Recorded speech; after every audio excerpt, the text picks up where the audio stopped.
All right, welcome to our final week of Comm 103. So this will be the last instructor video.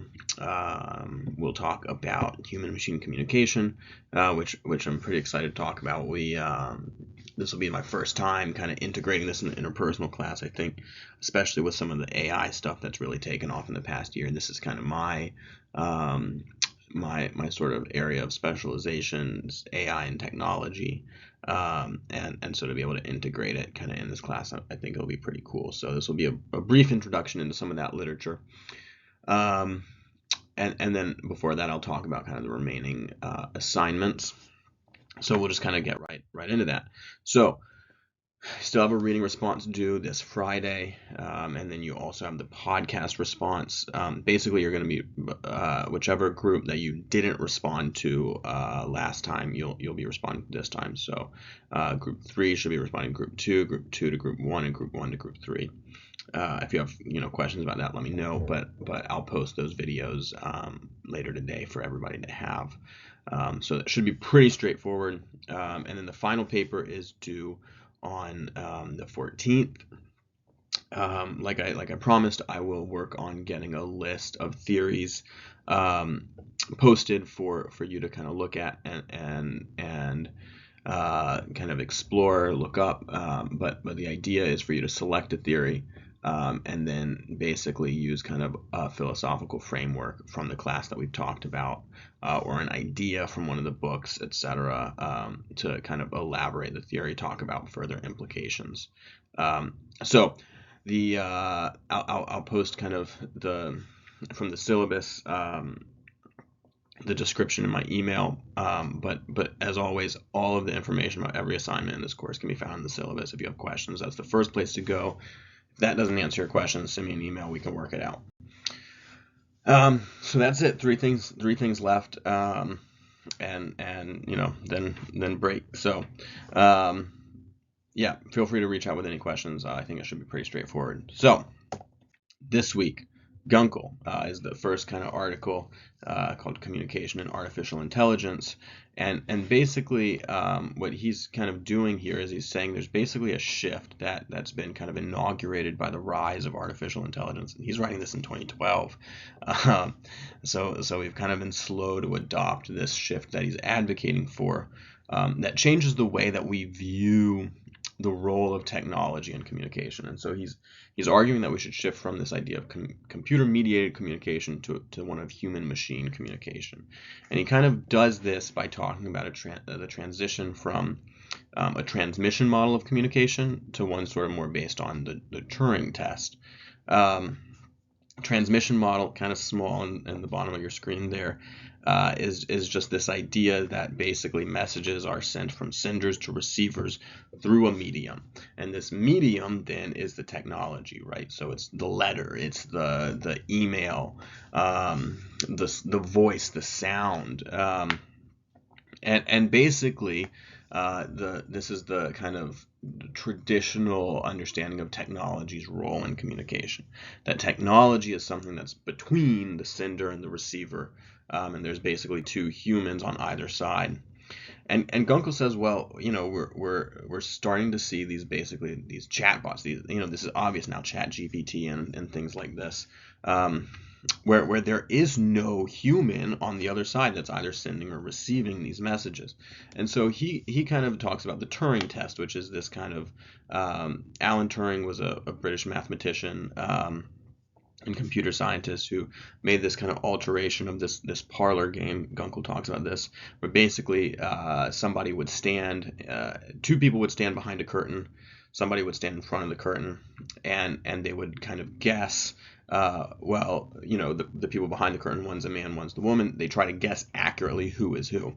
And Gunkel says, well, what if instead of guessing if they're a man or a woman, they guess whether they're a human or a computer? And Turing basically says, if you can't tell the difference, then we have to assume that the computer is intelligent. And there's a few things that this does. This makes communication central to the issue of basically artificial intelligence. It more importantly for Gunkel, it kind of inaugurates this idea that, well, the computer's not now just being sent to send and receive messages, that the computer is producing and interpreting messages itself.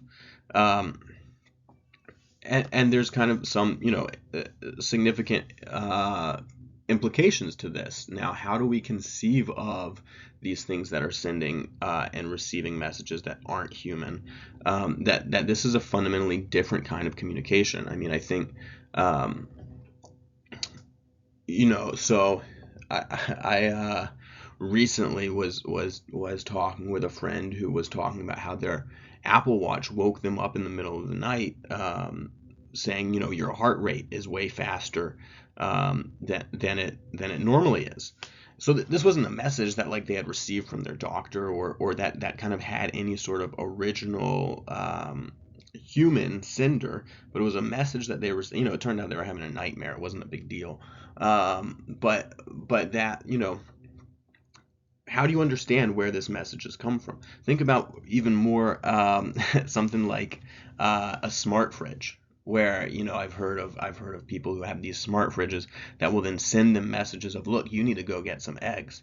This message hasn't come from somebody, from any particular person, and yet as human receivers, it still impacts the way that we kind of go about our lives, and we start, interacting, and changing the way that we go throughout our day based on these messages from non-humans.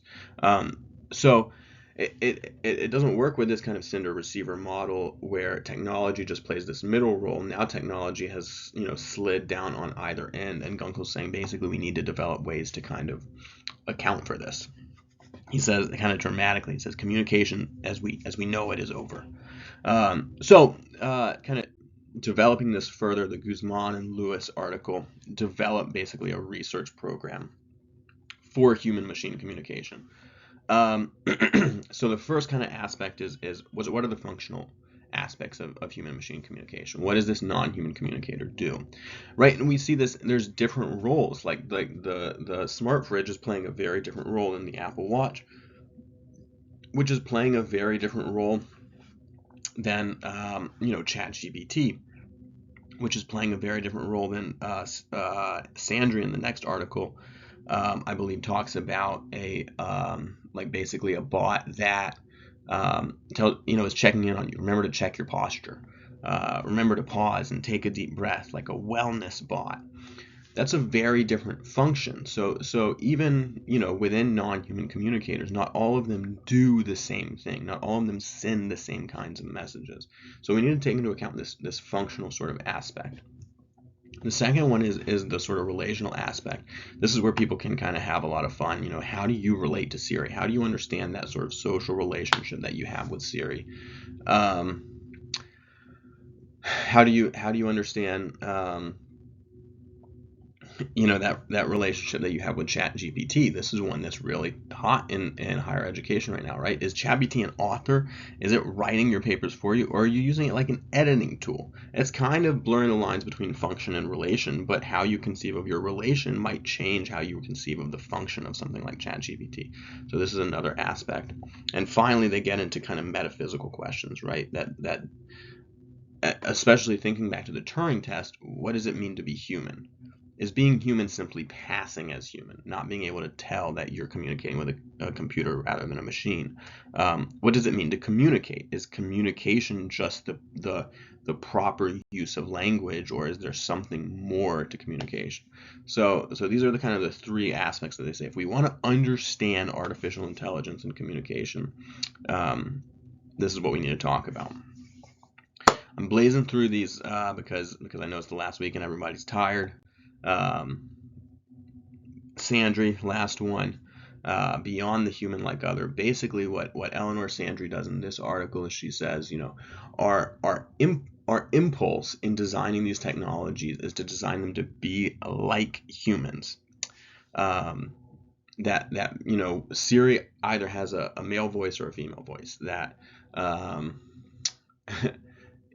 ChatGPT is maybe not a great example, although maybe it is, because how do you see people on Twitter and whatnot? It's just the text, right? It's just like the human. that our impulse is for them to basically imitate um, human behavior. And on the one hand, this can be a benefit because it can basically give you kind of a script and an expectation of what the bot is going to do, um, and how you should interact with it. But on the other hand, Sandra talks about this as basically a limitation, because now what you're doing is you're constricting the robot to only be able to do what human roles and human categories kind of can do. And so that she talks about, maybe there's a benefit of thinking about this artificial intelligence, non-human communicators, as not imitations of the human. And she talks in particular about this robot called Vio, which is more like a microscope. And it basically responds to putting little icons on the tray that you see there, and then it kind of acts accordingly. And her point is, basically we have this kind of whole wide world of artifacts and things and that we interact with, and that we don't need to basically, even the label artificial intelligence, we're starting to basically constrict what these kind of non-human communicators are and can do based on what humans are and can do. And we can expand that beyond sort of the human realm by also designing non-human communicators that are not meant to imitate human action and being in the world, but can basically interact or imitate the being in the world of other things, or even something entirely unique and sort of its own kind of being in the world. So those are the 3 articles. I mean, this is going to be one of the shortest videos that I've done. I'm okay with that because I think they're fairly straightforward. But I think they're pretty cool. Hopefully you'll have fun with them. I'll work on getting your podcast back to you in the next couple days.